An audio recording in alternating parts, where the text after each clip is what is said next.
Джамила Гранца пакува храна за Рамазан за семејства од ранлива категорија. We'll make sure that everybody Ке се погрижиме сите да имаат ист благослов за време на Рамазан и да може да се фокусираме на молитвите, за да не се фокусираме на тоа што ќе му дадам на моето семејство за ифтар по целодневниот пост. Вака изгледа џамија за Рамазан во Сан Диего. Исламските водачи помагаат на Гранца за да ја прошири свеста за засолништата на муслимански имигрантки кои бегаат од семејно насилство. the stigma that we bring from our hometown. Стигмата што ја носиме од нашиот роден град се уште е толку многу поврзана со нашиот секојдневен живот. Толку многу што обично не зборуваме за собственото семејно насилство што го доживуваме, бидејќи дома тоа се смета за нормално. Ни недостасува знаење околу правата во оваа држава. We lack of knowledge on what is your right in this country. Сабрина побара од Гласот на Америка да не го користиме незиното презиме од безбедносни причини. Незиниот сопруг се уште е во околината.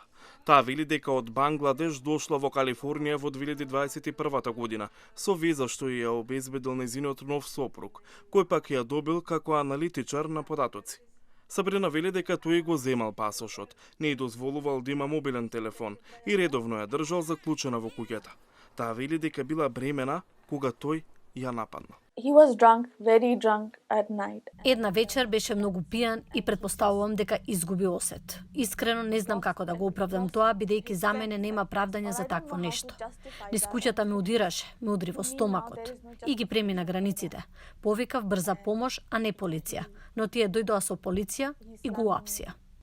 Around the house and punched me in my belly, basically. Сабрина во март роди керка, Самара. Ова име на арапски значи заштитена од Бога. За разлика од Сабрина, Гранца вели дека многу муслиманки и имигрантки не зборуваат англиски, што им ја отежнува ситуацијата за да ги напуштат насилниците. They are afraid because Се плашат бидејќи насилникот може да им се закани со имиграција дека ќе ги врати дома, а тоа може нема да биде опција за неа, па таа всушност го прифаќа злостовувањето одново и одново. Сите 6 кревети тука во засолништето Исламски круг на Северна Америка се зафатени.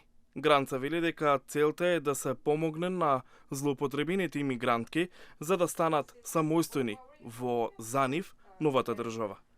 Сабрина работи на нејзиниот имиграционен статус и вели дека сака да се образува за да може да им помогне на жените со слични проблеми.